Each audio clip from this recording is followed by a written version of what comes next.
Bus అడ్డంగా ఉండి నా బలంతో నా శక్తితో ఆ బస్సును ఆపేస్తానంటే అది అవివేకం ప్రియమైన మాట. దానికి ఉన్న శక్తి వేరే, నీకున్న శక్తి వేరే. అంటే నీ శక్తి దాన్ని ఆపడానికి సరిపోదు. కానీ వీడేం చేస్తున్నాడు, నేను ఆ బస్సును ఆపేస్తాను అంటే ఆ ఆపేస్తాను అనే మాట అవివేకులకే వస్తుంది. అందుకని ఎప్పుడు కూడా ఇలాంటి అవివేకులుగా మీరు ఉండకండి పరిశుద్ధైన పౌలు మనతో మాట్లాడుతున్నాడు. అంటే ఇక్కడ సహోదరి సహోదర, వీటి అన్నిటికంటే ప్రాముఖ్యమైనది ఏంటంటే దేవుని పట్ల ఎలాంటి భయం లేకపోవటం.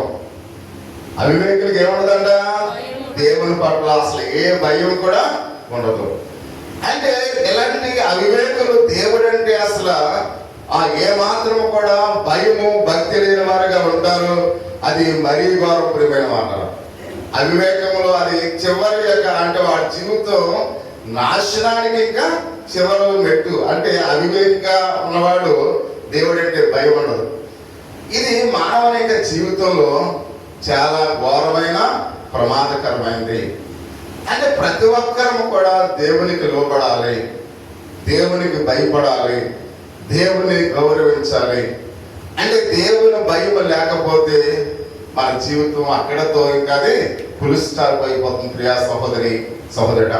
కానీ అందుకనే ఆయన మాట్లాడుతూ ఉన్నాడు. అందుకనే బుద్ధిహీనుడు దేవుడు లేడని తమ హృదయంలో అనుకుంటారు ప్రియమైన మాట. బుద్ధిహీనులు ఏమనుకుంటారంట, దేవుడు లేడని తమ హృదయాల్లో అనుకుంటారు. అందుకనే ప్రియా సహోదరి సహోదరా, నేను ఎలా బ్రతికినా దేవుడు నన్ను ఏం అనుకోవట్లని కొంతమంది అనుకుంటారు. కొంతమంది ఏమనుకుంటారు, నేను బలాదురుగా తిరిగినా, నేను ఎలా తిరిగినా ఎవరు కూడా అసలు నన్ను ఎవరు కూడా పట్టించుకోరు. దేవుడు అంతకన్నా నన్ను పట్టించుకోడు. అంటే మనం ఎలా మాట్లాడినా పట్టించుకోడు అనుకుంటున్నారు, ఎలా తిరిగినా పట్టించుకోడు అనుకుంటున్నారు, ఎలా బ్రతికినా పట్టించుకోడు. అంటే వాడు ఎలా ఉన్నాడు, బుద్ధిహీనులుగా ఉన్నారు ప్రియా సహోదరి సహోదరుడా. కాబట్టి మనం బుద్ధిహీనులుగా ఉండకూడదు. మన మాట, మన పని, మన ఆలోచన ఆయన చూస్తూ ఉన్నాడు. కాబట్టి దేవుడిని తప్పించుకునేవాడు ఈ లోకంలో మనం ఎవ్వరూ లేని ప్రియమైన వాడు. అందుకనే మనం అందరం కూడా ఎలా ఉండాలి, జాగ్రత్తగా ఉండాలి, బుద్ధి కలిగిన వారమై ఉండాలి. అంత మాత్రమే కాకుండా ఆయన మాట్లాడుతూ ఉన్నాడు ప్రియా సహోదరి సహోదరుడు. ఆయన అంటున్నాడు, అవివేకం అంటే భయంకరమైన జీవితాన్ని దేవుడు తీర్పు నా మీద రాదు అని ఎవరైతే బుద్ధిహీనులు అనుకుంటారని మనం చూస్తూ ఉన్నాం. అంటే దేవుని తీర్పు నాకు ఏమాత్రం కూడా రాదు నా వైపు అని ఆలోచించే వాళ్ళు బుద్ధిహీనతో ఉంటారని మనం చూస్తూ ఉన్నాం. కాబట్టి ఇలా అనుకోవటమే అవివేకము, ఇలా ఆలోచించడమే అవివేకము. ఇందాక మనం చూస్తాం. అందుకని ఆలోచించడం అనేది మనిషిని ప్రభావితం చేస్తుంది. మన ఆలోచనే మన జీవితాన్ని మారుస్తుంది. అందుకని ఇలాంటి అవివేకులుగా ఆలోచించకండి, ఇలాంటి బుద్ధిహీనులుగా ఆలోచించకండి. అంత మాత్రమే కాకుండా దేవుని అంటే ఇక్కడ అవివేకులు మనకు అక్కర్లేదు ప్రియమైన వాళ్ళ. అవివేకులుగా ఆలోచించే వాళ్ళు మనకు అవసరం లేదు. ఎందుకంటే అందుకని దుష్టుల ఆలోచన చెప్పుకున్నాడు, ఒక పాపుల మార్గమున నిలువక. అంటే ఒకసారి గమనించండి, ఒక మంచివాడు పక్షాన నువ్వు నిలబడితే అది నీ గౌరవం. 100 మంది దుష్టత్వాన్ని కలిగిన వారి దగ్గర నిలబడటం వల్ల ఎటువంటి ప్రయోజనము లేదు ప్రియమైన వారు. అంటే ప్రతి విషయంలో కూడా గమనించాలి, ఇలాంటి అవివేకులతో మనకు పని లేదు, ఇలాంటి బుద్ధిహీనులతో మనకు పని లేదు. అంటే మనము ఎప్పుడు కూడా దేవుని యొక్క విశ్వాసంలో ఉండే వారితో మనము ప్రేమ కలిగి నమ్మకమైన వారితో మనము ఉండాలి. అందుకని పరిశుద్ధ గ్రంథం చాలా తేటతెల్లగా చెబుతోంది, దేవుని చిత్తమేంటో అర్థం చేసుకునే వారు మనకు కావాలి ప్రియమైన వారు.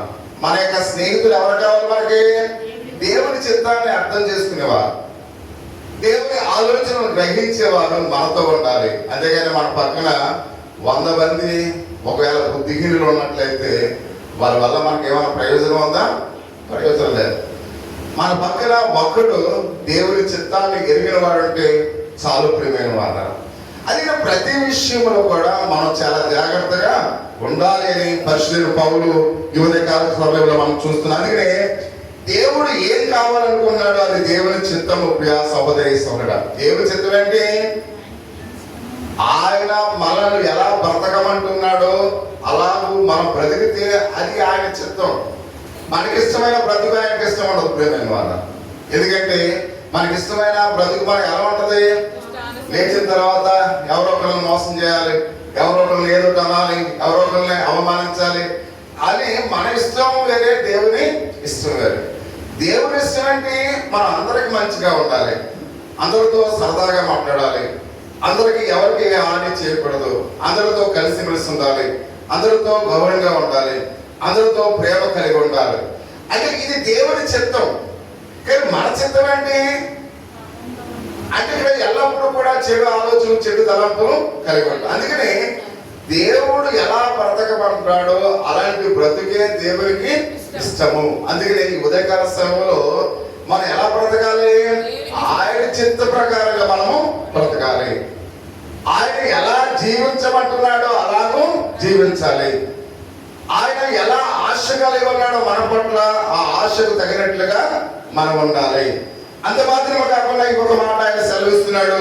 దేవుడు ఆశపడుతున్నది ఆయన యొక్క వాక్యములో మనముతో చెబుతున్న యొక్క మాట, విశ్వాసులుగా దేవుని యొక్క వాక్యము చెబుతున్నది మరీ మరీ తెలుసుకోవాలి. అంటే విశ్వాసులుగా దేవుని వాక్యము నేను ఎలా బ్రతకమని చెప్తూ ఉందో, దేవుని వాక్యము మనం ఎలా ఉండమని చెప్తుందో, దేవుని వాక్యము ఎరిగి బ్రతకడమే నిజమైన బ్రతుకు అనే విషయాన్ని మనం చూస్తూ ఉన్నాం. తెలుసుకోవడం మాత్రమే చాలా ముఖ్యమైన వారు. దేవుని గురించి నేను చాలా వాక్యాలు తెలుసండి, దేవుని గురించి నేను చాలా ఆ ప్రసంగాలు విన్నానండి, అనేకమైన మీటింగ్స్కి వెళ్ళానండి, సభలకు వెళ్ళానండి అంటే ఆయన గురించి తెలుసుకోవడం కాదు. తెలుసుకున్న మనము ఆయన ఎలా బ్రతకమన్నాడో అది బ్రతకడమే ప్రాముఖ్యమైనది. చాలా మంది తెలుసుకుంటారు కానీ వాటిని బట్టి జీవించడానికి ఇష్టపడరు. కాబట్టి తెలుసుకోవడం అంత మాత్రమే కానీ దాన్ని బట్టి నడుచుకోవడం మన జీవితంలో చాలా ప్రాముఖ్యమైనదని మనం చూస్తూ ఉన్నాం. అంటే అది చెప్పినట్లుగా చేయాలి, వాక్యం ఏం చెప్తుందో అది మనం చేయాలి. అంత మాత్రమే కాకుండా ఎలా నడుచుకోవాలో జాగ్రత్తగా చూసుకోవాలి. ప్రియమైన వాళ్ళ నడుచుకోవడం చాలా జాగ్రత్తగా చూసుకోవాలి. అందుకనే పిల్లలు స్కూల్కి వెళ్ళేటప్పుడు తల్లిదండ్రులు ఏమంటారు? అరే జాగ్రత్తగా నడు అంటారు. అంటే తల్లిదండ్రులు తన పిల్లలు జాగ్రత్తగా నడవాలి అనే ఆలోచన కలిగి ఉంటారు. మనం నమ్ముకున్న యేసయ్య కూడా మనము కూడా జాగ్రత్తగా నడవాలి, వాక్యానుసారమైన జీవితాన్ని కలిగి మనం నడవాలని ఆయన మాట్లాడుతూ ఉన్నాడు. కాబట్టి ఎలా ఎలా ఆలోచిస్తున్నాం అనేది కాదు కానీ ఎలా చేస్తున్నాం అనేది జాగ్రత్తగా చూసుకోవాలి. ప్రియమైన వాళ్ళ అంటే ప్రతి విషయంలో కూడా నువ్వు ఎలా ఆలోచిస్తున్నావు అనేది కాదు, మనం ఎలా జీవిస్తూ ఉన్నాం. మన జీవితం అనేక మందికి మాదిరికరంగా ఉందా, అనేక మందికి ఆదర్శంగా ఉందా? అంతేగాని ఎలాగైనా బ్రతికేయవచ్చు, ఎలాగైనా జీవించవచ్చు అనే ఆలోచన మంద కాదు ప్రియమైన వాళ్ళ. ఎందుకంటే ఈ లోకంలో అనేక మంది బ్రతుకుతూ ఉన్నారు కానీ బ్రతుకు సాధకమైనది కొంతమందికి మాత్రమే. ప్రియ సహోదరి సహోదరుడా, కాబట్టి అందుకని ఎలా బ్రతుకుతున్నాం అనేది కాదు కానీ దేవుడు ఆశించినట్లుగా ఎలా జీవిస్తున్నాం అనేది ప్రాముఖ్యమైనది అని ప్రతి ఒక్కరిని కూడా ఈ ఉదయకాల సమయంలో తెలుసుకోవాల్సిన వారినట్లుగా మనం చూస్తూ ఉన్నాం. అంత మాత్రమే కాకుండా ఆయన మాట్లాడుతూ ఉన్నాడు. ప్రియ సహోదరి సహోదరు, రెండవ మాట, మీరు అక్కడ ఆశావాదులుగా ఉన్నారా, నిరాశావాదులుగా ఉన్నారా? అయితే మనం ఏ విధంగా ఈ ఉదయకాల సమయంలో ఉన్నామో అపోస్తలుడు పౌలు సెలవిస్తూ ఉన్నాడు. కాబట్టి సగం నీళ్లున్న గ్లాసు మనం చూస్తున్నాం అనుకోండి, అంత మాత్రమే కాకుండా ఒకవేళ 2 గ్లాసుల్లో హాఫ్ నీళ్లు ఉన్నాయనుకోండి, 2 గ్లాసుల్లో సగం నీళ్లు ఉన్నాయి. మన ఆలోచన ఎలా ఉంది? కొంతమంది ఎలా చెప్తారు, ఒకవేళ మనకు అంటే 2 గ్లాసుల్లో కనుక ఒక గ్లాసులో సగం నీళ్ళు ఉన్నాయి, ఒక గ్లాసులో సగం నీళ్ళు ఉన్నాయి. చూసిన వాళ్ళు మీరు ఏమంటారు చెప్పరు? సగమే ఉన్నాయని నేనే అంటుంది. కొంతమంది ఏమంటారు సగమే నీళ్ళు ఉన్నాయని కొంతమంది అంటారు. కొంతమంది ఏమంటారు గ్లాస్ లో సగం ఖాళీ ఉందని కొంతమంది అంటారు. అంటే రెండు పదాలు సరిగ్గా అర్థం చేసుకోరు. సగం నీళ్ళు ఉన్నాయని కొంతమంది చెప్తారు, సగం గ్లాస్ ఖాళీగా ఉందని కొంతమంది చెప్తారు. అంటే 2 పదాలు చాలా ఈజీగా మీకు కనిపించవచ్చు. కానీ అసలు మన వ్యక్తిత్వాన్ని ఆ 2 గ్లాసులు చెప్పేస్తారు ప్రియమైన వాళ్ళ. నువ్వు అవకాశవాదిగా ఉన్నావా, లేక మనం చూసినట్టే నిరాశవాదిగా ఉన్నావా? అంటే సగం నీళ్ళు గ్లాసు చూసి మీరు సగంతో నిండిన గ్లాస్ అని ఒకవేళ మనం చెప్పామనుకోండి, మనం ఏ ఆలోచనతో ఉన్నాం. రెండవదిగా సగం ఖాళీగా ఉన్న గ్లాస్ అని చెప్పామనుకోండి, మనం ఏ ఆలోచనతో ఉన్నామో అపోస్తలుడైన పౌలు చెప్తున్నాడు. దాన్ని ఎలా ఎన్నుకుంటున్నామో మీ జీవితాలు కూడా ఇక్కడ అలాగే చూడండి, అదే మిమ్మల్ని ప్రభావితం చేస్తుంది. అంటే మనిషి తన హృదయాంతరంలోకి తనతో 100 సంవత్సరాలు మనం జీవించిన తర్వాత వ్యక్తిత్వం చెప్పక్కర్లేదు. ఈ 2 విధాలుగా మనం చెప్పినప్పుడు కొంతమంది ఆ రంగులను బట్టి కూడా మన మనస్తత్వాన్ని కూడా చెప్పొచ్చు ప్రియమైన వాళ్ళ. కొంతమంది రంగు మీరు ఎంచుకున్నప్పుడు కొంతమందికి మామూలుగా రెడ్, అది ఎల్లో అని, లేకపోతే గ్రీన్ అని ఇలాంటి ఉంటాయి. దాని మీద వైట్ అని కొంతమంది. అంటే మనం ఎంచుకున్న కలర్ను బట్టి నువ్వు ఎలాంటి మనస్తత్వం కలిగి ఉన్నావు కూడా చెప్పొచ్చు. అందుకనే ప్రతి విషయంలో కూడా మనం చాలా జాగ్రత్తగా ఆలోచించాలి. అందుకని ఇక్కడ మనం చూస్తున్నాం అంటే ప్రియ సహోదరి సోదరుడా, మనము ఎన్నుకున్న దాన్ని బట్టి మన జీవిత విధానం ఉంటుంది. అందుకని చాలా జాగ్రత్తగా మనం ఆలోచించాలి. అందుకని ఇక్కడ మనం చూస్తూ ఉన్నాం. కాబట్టి అవకాశవాద వలె దేవుణ్ణి అడుగుతున్నావా అని వాటిని పౌలు గారు ఇక్కడ మనం బ్రతిమాలుకుంటున్నాడు. అంటే ప్రతిదీ కూడా అవకాశవాదిగా మనము ఉండాలని అపోస్తలుడైన పౌలు ఈ వాక్యాన్ని బట్టి ఆయన మాట్లాడుతూ ఉన్నాడు. ఎందుకంటే అందుకని పౌలు ఆయన అంటున్నాడు 15వ వచనంలో, దినములు చెడ్డవి కనుక మీరు సమయమును పోనీయక సద్వినియోగం చేసుకోవచ్చు. ఆయన అంటున్నాడు సద్వినియోగం చేసుకునే మనతో. అంటే ఈ మాటలు పౌలు గారు చెబుతున్నప్పుడు అతను క్రీస్తుని ప్రకటించాలని బట్టి శరసాల్లో ఉన్నాడు ప్రియమైన మాట. అంటే ఆయన దేవుని సేవ చేయడానికి, దేవుని ప్రకటించడానికి ఆయన ఎక్కడున్నాడంట? శరసాల్లో ఉన్నాడు. అంటే ఆయన బందిఖానంలో అండి ఈ మాటలు చెప్తున్నాడు. ఎందుకంటే ఈ లోకంలో చాలా పాపం ఉందని పౌలు తెలుసుకునే వాడు. ఇందాక మనం చెప్పాం, ఈ లోకం అంత ప్రశాంతతగా ఏమాత్రం కూడా లేదు. అంటే లోకములో పాపము అంతకంతకు ఏం చేస్తుంది? విస్తరిస్తూ ఉంది, అంతకంతకు అధికమైపోతూ ఉంది పాపము. అయితే మనం చూసినట్టు ఇక్కడ ఎవరో నేపాల్ ప్రధానమంత్రి భార్య సజీవ దానం అయిపోయింది.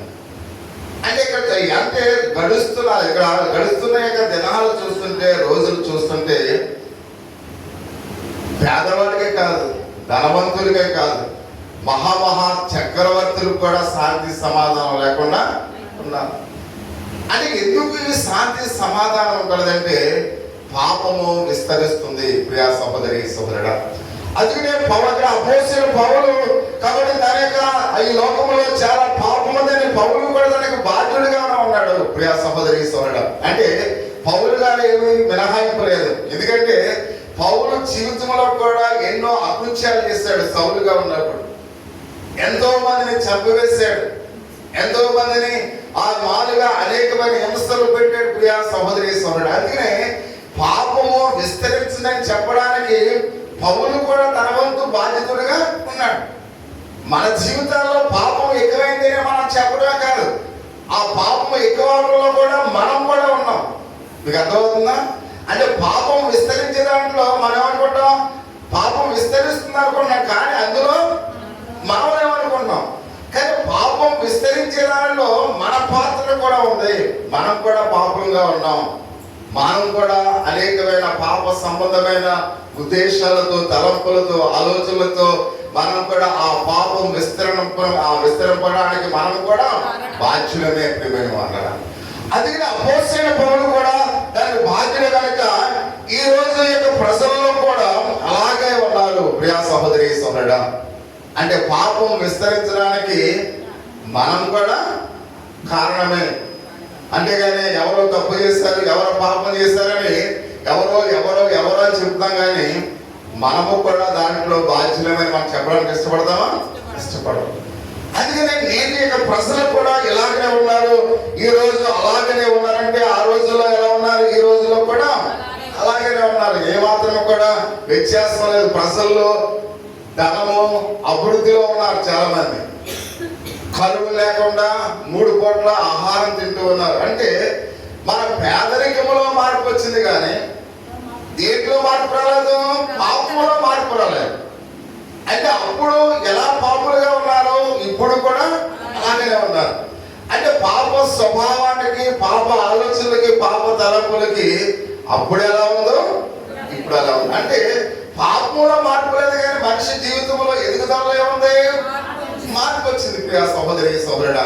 కానీ అందుకే ఆయన మాట్లాడుతూ ఉన్నాడు, దాన్ని బట్టి కొన్నిసార్లు దేవుని యొక్క ప్రజలు శ్రమల పాలవుతున్నారు ప్రియ సహోదరి సహోదరుడా. ఎందుకంటే పాపము ఎక్కడైతే విస్తరింపబడుతుందో, ఇలాంటి పాపము ఎక్కువై కొలది దేవుని యందు భయభక్తులు కలిగిన వారికి శ్రమలు వస్తున్నాయి. దేవుని యొక్క విశ్వాసం ఉన్న వారు అనేకమైన శ్రమల పాలవుతూ ఉన్నారు.